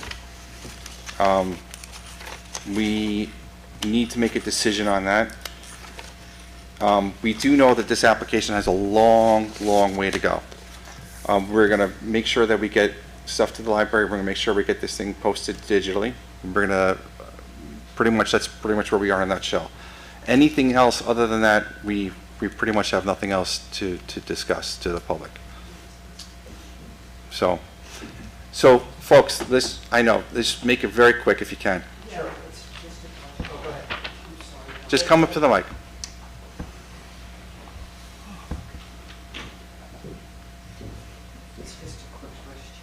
And just say your name for the record. Kim Luciano. Okay, what town are you in? I'm in Hawthorne. I'm right down the block from Dominic. Thank you. Just a quick question. This gentleman's claiming whatever this thing that you adopted, this master plan, he's stating it's almost like it's signed, sealed, and delivered. No. Whatever you signed, No. that's what he's leaning on. That's what I need to No, know. I'm getting confused. No, nothing is signed, sealed, or delivered. Okay. So just He's just putting a lot of strength on that. That's why he is. keeps repeating it. That's why I'm He getting is. confused. But that's what the applicants do. Okay. But we do our thing. Okay. right? And that's why we go through that process of the dance. Yeah. The applicant wants us to do things, and we want them to do things, and then we figure out somewhere along the line how to do the tango. So, Mr. Chairman, just to clarify, some things are signed, sealed, and delivered. The zoning for the property is signed, sealed, and delivered, and That's the not from environmental tonight, review though. for the property is signed, sealed, and Not, delivered. not from tonight. Cor- right. Previously done. Previously But done. Absolutely right. Yeah. Right. Pat, can you explain the new zone, the OB master plan that was created? Yep. So that was created, and is that why we're reviewing this again, under So, that there's stipulation? a very unique provision in that zone that was adopted for this property. It applies no other place in the town. It really only applies to this property. And in it, it calls for this adoption of an integrated master plan. There's no reference in our code anywhere else for the adoption of an integrated master plan, only for a project on this property of this type. So that's why this is being done. And again, the applicant never asked us to do that when we were going through the environmental review process. They should have, they didn't. We weren't gonna do it for them. So they forgot to ask. They should have asked at the time, because effectively you were granting the okay to move forward with the phase or alternative G. That's what your findings adopted, that project was worthy of consideration for site plan approval. You never just said, and we also approved this master plan, that's effectively alternative G. So there's no other changes? There's nothing at all is changing in any way. It's simply because of this new zone that there's this And there's caveat a that unique we're provision addressing. in it that requires you to take this action. So you've got to do it, there's no question about it. You must adopt this integrated master If plan. we don't do this, this is the end of this project. It does not happen, that's correct. Right, so this is, It's important. And I think, and I thank Mr. Cleary for his comments. I think what this master plan is essentially a gatekeeper that allows us to come in with the site plan. That's an important nuance here, is that the zoning amendment requires specific, very specific, drilled down site plan approval, which is what is going to follow or resume after this administrative approval. So essentially, you're setting the envelope or the outlines for which we then resume our specific site plan approval. And when we're reviewing specific site plan approval, we'll be comparing it to that master plan to make sure that it generally conforms to it. That has already started. That's absolutely correct. We have to stay within the confines, within the envelope of what this board has approved. Parking, units, square footage, steep slopes, everything has to conform. And every time we submit a memo, we are showing Mr. Cleary and your attorney and this board that we do in fact stay within those confines. And you'll see, if you go back and start to review some of the memoranda that have been generated from our side, we make the point that we're within the envelope, and then Mr. Cleary and your staff, your professional staff, additional professional staff, come back and agree or disagree that we are within those confines. That's an excellent point. I'm remiss that I not have brought that up myself, so thank you very much. Okay, so I'm doing things that I don't like to do, and that is I like to keep order. Mr. Vita, do you have something compelling you want to bring up? Just a couple of compelling points. So let me just say this one thing. Mr. Vita, come on up. You will be the last speaker. We have other applications we need to care for as well. This is the largest project in the Correct. county's history. We got to take it seriously, and Let you me, are. let me just, yes, because let me just stop you right there. Yeah. We've spent a lot of time, this board, reviewing and documenting and site plan visits, so we are taking this very seriously, and we take all applications, whether small or large, seriously. So just know that. And you can see by my tone, we are definitely not going to take a flippant response to this application at all. Of course. So, okay. So my comment is to Mr. Cleary's comment that somehow, by calling it a preferred action, alternative G, in the seeker, somehow that has turned it into the master development plan.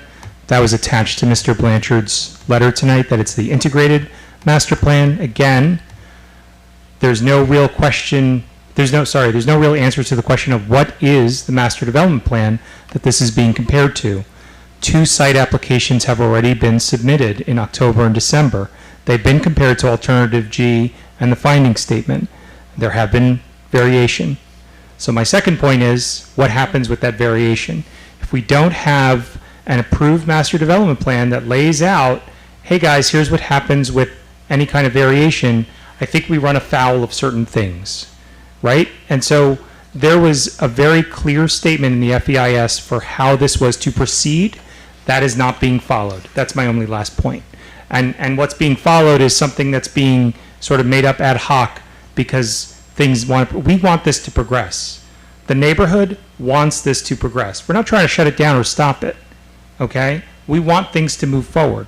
But we're particular on process, and we want process to be followed because we've been burned in our neighborhood before on other items. We don't want that to happen here. So we're paying very particularly close attention, and you know from my emails that that's true, to what's going on here. And I'm part of the record too, and I've submitted in the past as well, going back to 2018. So I'm very attuned to what's happening here. I do not see from everything that's been submitted that there's an actual master development plan. I know what the intention is, but I think we need to hear from you guys what the process is. Okay, thank you. And that's it for tonight, including from the applicant. And I Mr. think. Chairman, all I'll offer is Mr. Vita's right. Yep. There must be an adopted integrated master plan. That corrects the deficiency in the process, and that's what's before you now. Yep. And the plan, by the way, is now publicly available. Yep. You can come on in the town hall and give you a copy. Okay, I think we've heard from the applicant enough, thank you, and the public enough, so I think we need to make a decision on what we're going to do here. I'll make a motion, we approve the alternative G as the master plan. So we have a motion from Joan. We have a motion from Joan, A second? second from Eileen. Jane, Aye. Joan, Aye. Eileen, Aye. and an aye from me. Okay, next up on the agenda. Proposed, item number 4, 6 Gatwick Court, construction of retaining walls to create usable backyard space. Application Steep Slopes SS 23-19, location 6 Gatwick Court, Chappaqua, New York. Section block lot number is 107.6-3-1. Zone R40, owner is Allison Levine, applicant is Epic Pools and Spa. Right time to do a pool and spa, getting towards summer. Engineer architect is Paul Gdansky. Did I say that right? Paul Gdansky, he's not here though, but yes. Okay, thank you, PEPLLC. Okay, so we are here for a pool. I'm sorry, first, well, the retaining wall is for the pool? Steep slopes application. Okay, let's get into it.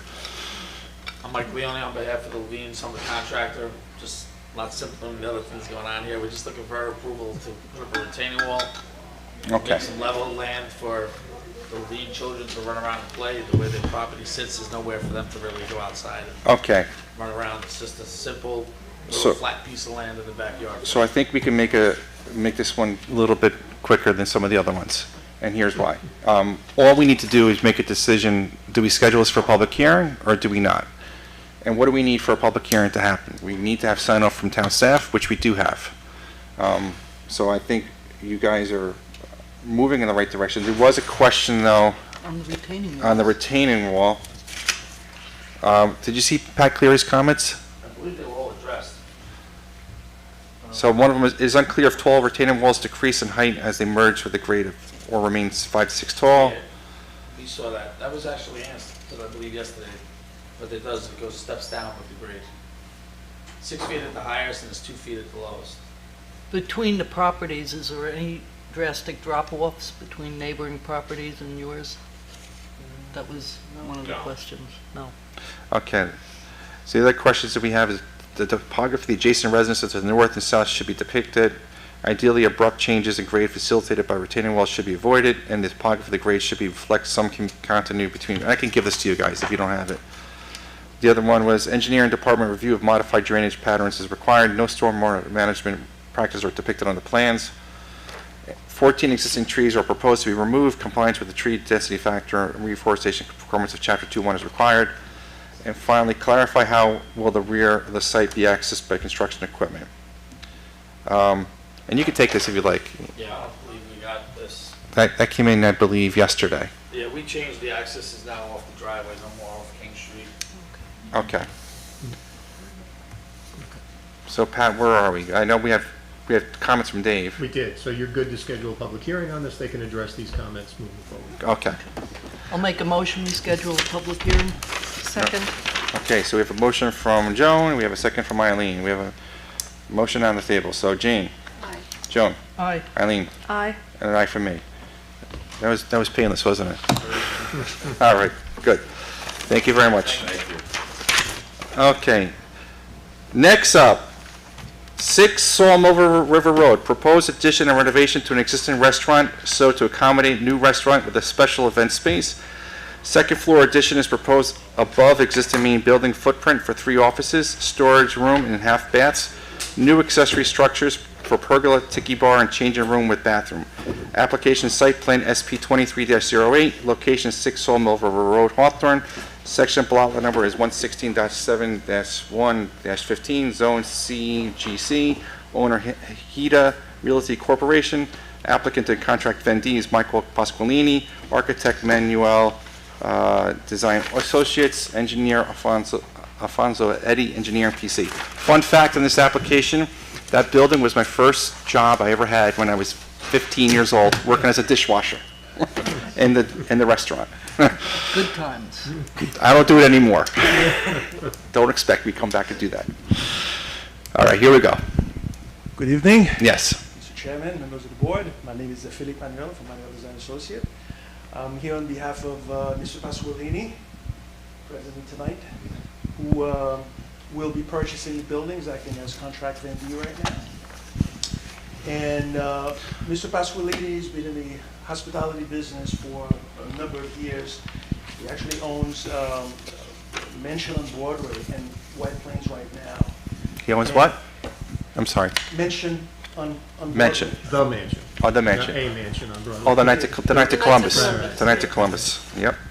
So he wants to bring something even more special to the town. Could you, I'm sorry. Purchasing this this building, and what he's proposing to do is to completely renovate the building. Yep. Add some more square footage to it, and I'm going to go quickly to the overall site plan and what Yep. it's proposing. So, this is the outline of the existing building. We're proposing to add a grand foyer lobby over here, and then some more area here for a large entertainment area for special events. And then in addition to that, we'll have 2 accessory structures. One of them will be an outdoor bar, a pergola, and the other one will be we call it a changing room or bride's room, and that was a question in one of the comments. What's a changing room? The purpose of that is when Mr. Pasqualini will have outdoor events, let's say a wedding, for example, ceremony outside, then that building will be used for a prep room for the bride, for the ceremony. And that was the purpose of that structure there. Grooms don't get prep rooms, I guess. No, they don't, unfortunately. Is the fish pond going to stay? Yes. Oh, good. The fish pond will stay. And there was one of the comments that came up as well, whether it was a wetlands or not. In our original meeting with bill inspector, he told us that it was a man-made. Yeah, so he knew that. It was a man-made pond, basically. There is a stream back there, though, isn't there? No, actually, there isn't. There is no, it was all man-made. There's no stream. Too? Yeah, I mean, actually, the stream, if you're referring to this, it's a little upper pond, basically, that feeds down There's 2 to the ponds. larger. Yeah. Yeah, that's what it was. So, just want to give you an overview of the site plan, what we're proposing. The existing curb cut will remain as is. Yeah. Okay. The parking also remain as is. We added a little bit of area here and up there just to comply with the code. Okay, and diagrammatically as well, we are proposing some landscape, some buffer along the property line over here and in the front. Yep. Okay, we don't have a specific, site landscape plan yet, which we will as we move forward, and also added some lighting, exterior lighting in the parking lot. We do have some lighting there, but we'll add more lights. So the second story addition, that's going on top, in front of the building, and that wing in the back where the kitchen was, right? Well, actually, the kitchen wing is here. The existing kitchen is here. The second floor addition would be between the existing Which is- main A-frame, which we'll keep. Yeah, which is where the bar was. Correct. Yeah. All right. Okay. That's where it'll be, and I'll show you in the floor plan Yeah. where that goes. And I could go to the floor plan there. So this is the existing plan. The entrance was here, existing lobby here, and there was existing restaurant over here, and then there was another restaurant back here. The kitchen is here, in that section there. Yep. So what we're proposing is to create a larger glass entrance over here, larger foyer, lobby here with a grand stair leading you to the second floor. And then this area here, which was a restaurant, will remain the restaurant portion of the building. Okay? And then leading to the side here, that's where the big special event room will be. And the addition really was that section there. And this would be that, with a glass wall facing the pond, and I guess we could have an indoor-outdoor ceremony, you know, using the outdoor for cocktail, and then using this for the dining area. And then you'll go up the stair over here to the second floor, and we'll have 3 offices on the second floor, just in the center section. And this is like a 2-story, you know, entertainment room, the special event room. Yep. I guess instead of showing the elevation, I guess just show you a perspective view of what we're trying to do. So the idea was to really modernize the structure. And it looks like, and I don't know about the interior, but the exterior, you're trying to preserve some of the unique architectural. Yes. I mean, how about the interior? I'm just curious. Not that it matters to us, but just curious. It'll be pretty modern, yeah. Okay. It'll be pretty modern. I mean, we wanted to keep that, and there's a lot of reason for that. Obviously, it's iconic in the area when you see it, but also this building was shipped from Japan. I know. And it's almost like a kit building. We didn't want to touch too much. Yep. Touch it too much and sort of attach to it and not really jeopardize that structure. But the footprint pretty much stays the same. Yep.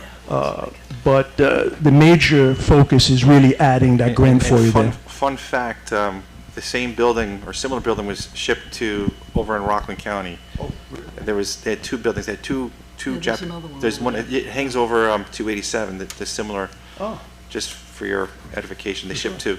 So. Did you wash dishes there? What's that? Did you wash those dishes? No, I just did it there. I'm not doing it here anymore. He commuted. And I didn't do a good job either, by the way. So, all right. So where are we tonight? Okay. So go ahead. You're more. There were comments from Mr. Cleary. Yep. If you want, I certainly I could address those Yep. if you want me to do that. Yeah. Let's do that quickly. Sure.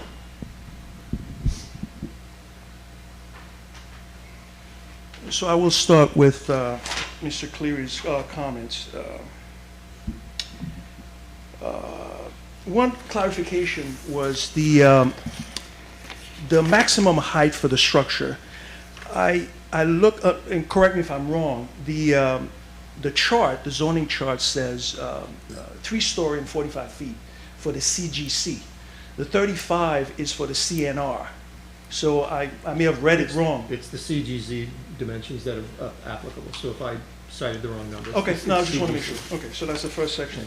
But the dimensional height, you do have to confirm that Yeah, because of we will, the moves, yeah. we have a unique calculation. Correct, there were no dimension on The it. story which- issue wasn't a problem, it was just the dimensional height. Yeah, needs to sure. be clarified. We'll certainly do that. We'll show that on the elevation. And the second one was under site operations. What is the maximum capacity of the facility for special events? Now, the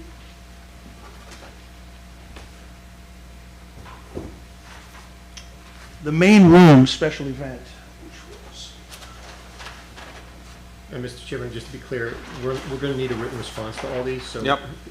you can go through these, but we need a written response. Oh, yeah, to them we so will. can Yeah. document And we have them, some so secret comments to go. It to. seems like you're going to go through every one. I have 4 pages of comments, so Yeah. No, we can cut to the chase on some of them. Sure, that's fine. I mean, obviously, we'll So- address them. So I think this tonight is this is the the introduction phase of the process, right? So which you've done a good job of, and here's the good news, right? That building has been empty for a long time, and it's been a bit of an eyesore. I mean, I know at one point there was sand and gravel and stuff in the parking lot. I don't know what's there now, but They're selling firewood, it looks like. firewood, Yes. so I think it's gonna help mitigate that, and actually I'm quite surprised, by the way, that we haven't heard more comments coming regarding that site, because it has been empty, gosh, probably for 20 years, at least.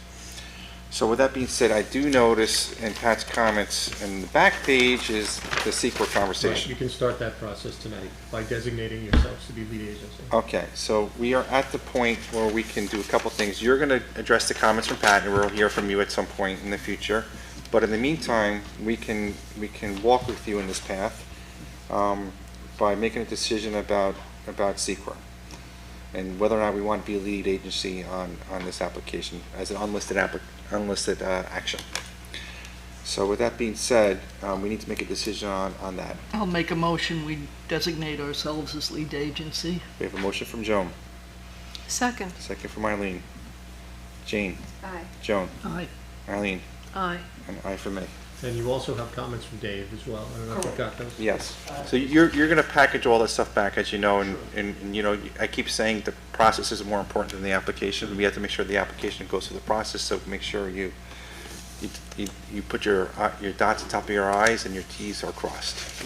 And the emphasis on your response, Oh, fully zoning compliant, fully zoning Yeah. compliant, meets all the parking requirements, it's not that, it's really operational. So clarify that, those would be conditions of approval, you'll have to live with that, so be careful in how you respond to those and clear. And my apologies, Mr. Stephen Cavia. Can I make a comment first? Yes.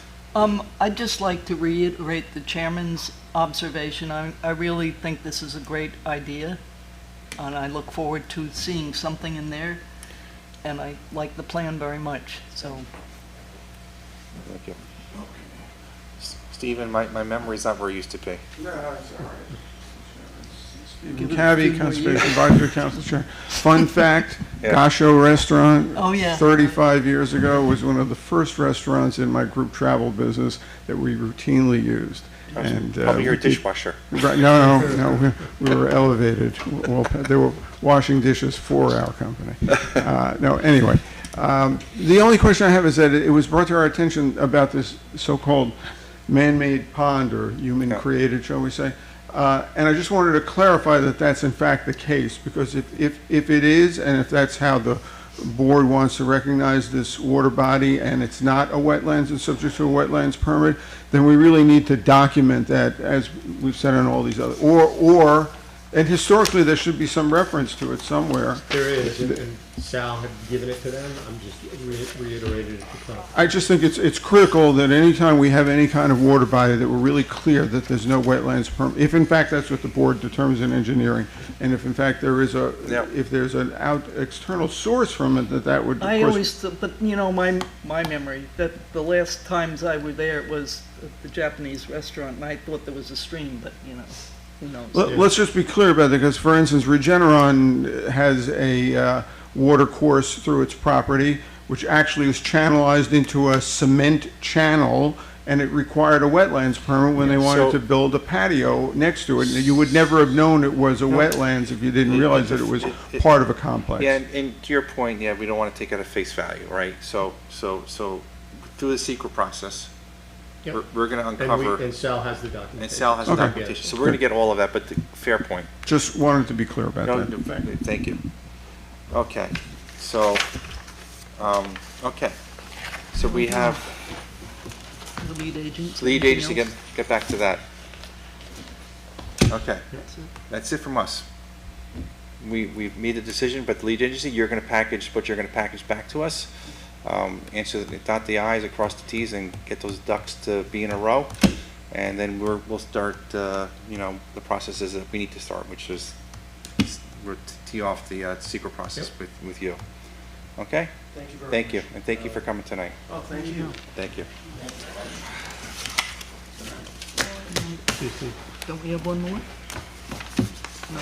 Yes? I was leaving.